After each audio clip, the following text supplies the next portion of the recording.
ከጅምሩ አንስቶ እስከ ፍጻሜው በአወዛጋቢ ሁኔታ የቀጠለው የዘንድሮ የቲክቶክ ሽልማት በትናንትናው ዕለት መቋጫውን አግኝቷል። በዚህ የሽልማት ስነ ስርዓት ላይ ወጣ ካሉ አለባበሶች እስከ ሃይማኖት ብሽሽቅ የሚመስሉ ንግግሮች እንዲሁም የሽልማት ይገባኛል ጥያቄዎች እየተነሱበት ትላንት ተጠናቋል። በተለይም በተለያዩ ቀለማት ካሸበረቀው ዝግጅት ባሻገር የተመለከትናቸው አንዳንድ መጥፎ ልምምዶችን ተመልክተናል። ታዲያ እነዚህ ክስተቶች አብዛኞቻችን ኖርማል አድርገነው እያለፍነው እንገኛለን። እነዚህ ክስተቶችና ልምምዶች ዝም ከተባሉ እንደ ነጮቹ መሆናችን የጊዜ ጉዳይ ይሆናል። ለአብነትም የቲክቶከሩ ጆሲ አለባበስ ያለው ሰይጣናዊ መልእክት እንዲሁም የዩቲዩበሩ ጆኒ የአመጻ አካሄድ በተለይም ኢቫን የተባለች ቲክቶከር የርኩሰት ተግባርን በጥልቀት መርምረን ሰፋ ያለ መረጃ አዘጋጅተናል። እነዚህን በስፋት እንመለስባቸዋለን። የዘንድሮ የመኪና አሸናፊው ታውቋል። ቲክቶከር አዶናይ ሆኗል። በዚህ በርካቶች ይገባዋል፣ አይ ዘንድሮ ዩቲናስ ስለለፋሽ ለሷ ነው የሚገባው በሚል በማህበራዊ ሚዲያ ላይ ሲጨቃጨቁ ተመልክተናል። ውድ ቤተሰቦቻችን ይህ የዘንድሮ የመኪና ሽልማት ለአዶናይ ይገባዋል ከሚሉት ወገን ወይስ ከዩቲ ወገን ናችሁ? ሀሳባችሁን በጨዋነት ኮሜንት ላይ አጋሩን። ከዚህ በተጨማሪ ስለ ዘንድሮ ቲክቶክ ክሬቲቭ አዋርድ ያልተሰሙ አዳዲስ መረጃዎችን ይዘን ቀርበናል። እስከ መጨረሻው በመቆየት በርካታ መረጃዎችን ያድምጡ። ለቻናሉ እንግዳ ከሆኑ ሰብስክራይብ በማድረግ ቤተሰቡን ቪዲዮን ላይክ እና ሼር በማድረግ ጀምሩ እያለን በቀጥታ ወደ ዝርዝሩ እናልፋለን። በርካቶችን ጎራ ከፍሎ ሲያጨቃጭቅ የነበረው የቲክቶክ አዋርድ ህዳር 20 ቅዳሜ ማታ እልባት አግኝቷል። የዘንድሮ ፉክክር ከወትሮ የተለየ አንገት ለአንገት የተፎካከሩበት ዓመት ነበር። ዘንድሮ የህዝቡን ልብ ያሸነፈው አዶናይ ሆኗል። ዩቲ ደግሞ አሳዛኝ ተሸናፊ። እጅግ አጓጊ የነበረው የነዛ የመጨረሻ ደቂቃዎች የልብ ትርታ የበርካቶችን ቀልብ የሳበ ድራማ ነበር። በስተመጨረሻም የአሸናፊው ስም ሲጠራ በተመሳሳይ ሰዓት በሁለቱ ተፎካካሪዎች ዘንድ የነበረው ስሜት ከሽልማቱም በላይ ነበር። ከዚህ በተጨማሪ በዚህ የዘንድሮ የቲክቶክ ሽልማት ከሀገራችን ባህል ያፈነገጡ አለባበሶችን ተመልክተናል። ከዚህ ካሸበረቀው ዝግጅት ውስጥ እነዚህ በውጪዎቹ የሰይጣን ልምምድ ውስጥ የሚገኙ የሆሊውድ ዝነኞች የሚጠቀሙት አይነት አለባበስን ተመልክተናል። ይህ ደግሞ ከአሁኑኑ ሃይ ባይ ካልተገኘለት ነገ ቲክቶክ የሚከታተሉ ታዳጊዎችን የሚበክል አደገኛ አካሄድ ነው። ይህን ጉዳይ በስፋት እንመልከተው። ይህ የምትመለከቱት ጆሲ የተባለ ቲክቶከር አለባበሱን እንዲሁ ዝም ብለን አይተነው አልፈነው ይሆናል። ነገር ግን የተለየ መልእክት ያለው አለባበስ ነው። ጆሲ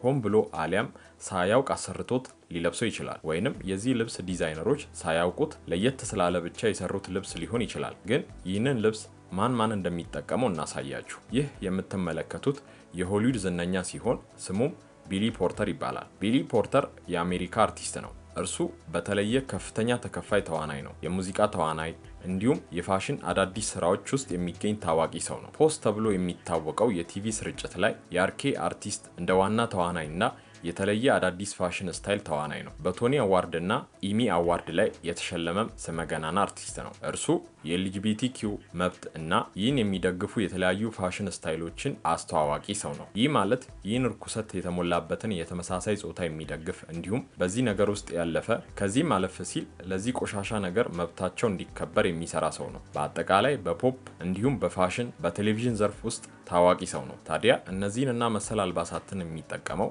ለዚህ ሰይጣናዊ ድርጊት ግብረ ሰዶማዊነትን ለማስተዋወቅ የሚጠቀም አደገኛ ሰው ነው። እንግዲህ ጆሲ በማወቅ ሆነ ባለማወቅ ይህንን የሶዶማውያንን አለባበስ በመልበስ ተገኝቷል። ምን ይሄ ብቻ! ሊን ናክስ የተባለ ሌላኛው የሆሊውድ ዝነኛ የዚህ መጥፎ እንቅስቃሴ አቀንቃይ ነው። ሊን ናክስ የአሜሪካ የመዝሙር ተዋናይ እና ታዋቂ የሙዚቃ አርቲስት ነው። እርሱ በተለይ ከፍተኛ ታዋቂነት በማስገባት በኦልድ ታውን ሮድ የተለየ እና ምርጥ የሆነ የአሜሪካ የሙዚቃ ተዋናይ አርቲስት ነው። እንዲሁም በካውንትሪ ራፕ ፖፕ ዘርፍ ተለዋዋጭ የሆነ ሙዚቃ ይሰራል። የኤልጂቢቲኪው አካልና እንዲሁም በዚህ መልኩ በህዝብ መካከል የታዋቂነት ተዋጽኦ አለው። በዘመናዊ ፋሽን እና ማህበራዊ ጉዳይ ላይ ምልክት የሆነ አርቲስት ነው። በጣም ታዋቂ በሆነ ከፍተኛ ፋሽን እና የሙዚቃ ተግባር ስሙ ይያያዛል። ስለዚህ ሊል ናክስ ልክ እንደ ቢሊ ፖርተር ሁሉ የነዛ ቆሻሾች የግብረ ሰዶማውያን አባል ነው። እነዚህ ቆሻሾች ሲያሻቸው የወንድ ለወንድ የሴት ለሴት ግንኙነት እንደ ተፈጥሯዊ ልምምድ በማድረግ መብት ሲሉት እንኳን ፈጣሪን የማይፈሩ አረመኔዎች ናቸው። ሃይማኖት የሌላቸው ፈጣሪን የማይፈሩ ብኩኖች ናቸው። ታዲያ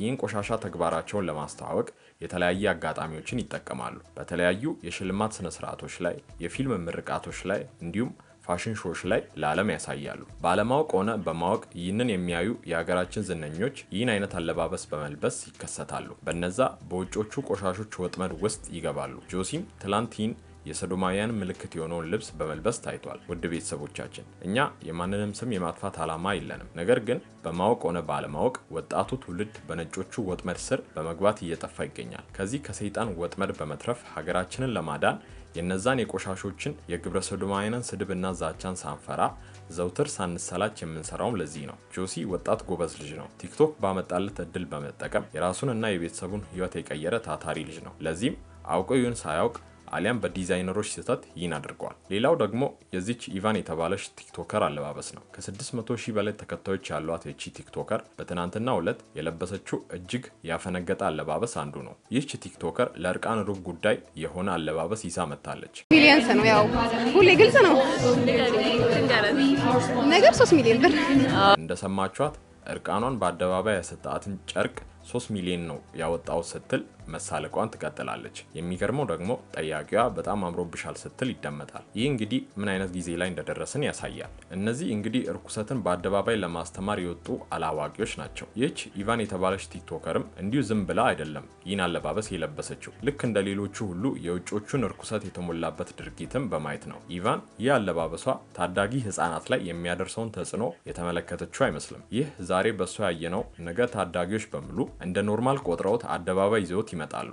ታዲያ አደባባይ ላይ እንደ ነጮቹ ላለመርከሳቸው ምን ዋስትና አለ? እንደሚታወቀው የዚህ ዓለም ገዢ ወጣቶችን በተለያየ ነገር ለማጥመድ ከመቼውም ጊዜ በላይ እየሰራበት ይገኛል። በተለይም ሃይማኖት፣ ባህል ያላትን ሀገራችንን በዚህ ቆሻሻ ርኩሰት ለማጥፋት ነው እቅዱ። ለዚህም ደግሞ በተለያዩ ዘመን አመጣሽ ነገሮች ወጣቱን ማጥመድ ነው። አሁን ደግሞ በአንዳንድ ቲክቶከሮች ይህን በደንብ እያየነው እንገኛለን። ያሳዝናል። ሌላው በእኛ በኩል የታዘብነው አንድ ነገር አለ። እንደ አንድ ኢቨንት አዘጋጅ ቲክቶክ ክሬቲቭ አዋርድን ያዘጋጁት ሰዎች ስኬታማ ኢቨንት አዘጋጅተዋል። በእርግጥ አንዳንዶቹ የምረጡኝ ቅስቀሳ በብሔርና በሃይማኖት የተካሄዱ መሆናቸው የዚህ ዓመት ዝግጅት ላይ ጥላ ጥለውበታል። ግን ይሄ ሀገር አቀፍ በሽታ ስለሆነ እዚህ ውድድር ላይ ቢታይ አይደንቀንም። ለከርሞ ግን እንዲህ አይነት ቅስቀሳ ላይ በቀጥታ ይሁን በተዘዋዋሪ የሚሳተፉ ተፎካካሪዎች ከውድድሩ መወገድ አለባቸው። በተሸላሚዎች መካከል የሃይማኖት ብሽሽቅ የሚመስል ነገር ታይቷል። ኢየሱስም ሆነ ማርያም ወይንም አላህ የሚል ስም በመጠራቱ የሚደሰት እንጂ የሚሸበር ሰው መኖር የለበትም። የኢየሱስ ስም ሲጠራ ደነገጡ፣ የማርያም ስም ሲጠራ አኮረፉ የሚል የላሸቀ ብሽሽቅ ውስጥም መግባት አያስፈልግም። ነገር ግን ገና ከጀምሩ ነገሩ ወደ ሃይማኖት ስለዞረና ሃይማኖታዊ ነገር መናገር ስለሆነ ወደዚያው ሄደዋል። በሀገሩ የተንሰራፋው የህዝበኝነት በሽታ ውጤት ነው። ስለ ኢየሱስና ማርያም ወይንም አላህ መጠራት ለብሽሽቅ መዋሉ ተገቢነት የለውም። እንዲህ አይነት ብሽሽቅ ለዕለቱ ክርክር ይጠቅም ይሆናል እንጂ በማንም ላይ ምንም የሚጨምረው ዋጋ የለም። ህዳር 20 በተካሄደው በዚሁ የቲክቶክ ሽልማት ላይ ከላይ እንዳሳየናችሁ አሳዛኝ ክስተቶች እንዳሉ ሁሉ አንዳንድ መልካም መልእክቶችም ነበሩት። በአውቶሞቲቭ ዘርፍ የምትገኘውና በተለያዩ ሚዲያዎች የምናውቃት ኢክራም ያስተላለፈችው መልእክት በእውነቱ አሁን ያለውን ነገር በስፋት የሚገልጽና አስተማሪ ሆኖ አግኝተነዋል። ለዚህም እናመሰግናለን። በቃ በጣም እናት ትሰደባለችና እባካችሁ ቲክቶክ ላይ እናት አትሰደብ የሚል መልእክት ነው። በአጠቃላይ የተለያዩ ተሸላሚዎችን ሸልሞ የዘንድሮ የቲክቶክ ሽልማት ተቋጭቷል። እኛም የዛሬውን ቪዲዮ እዚህ ጋር እናበቃለን። በቀጣይ እስክንገናኝ በሰላም ቆዩ።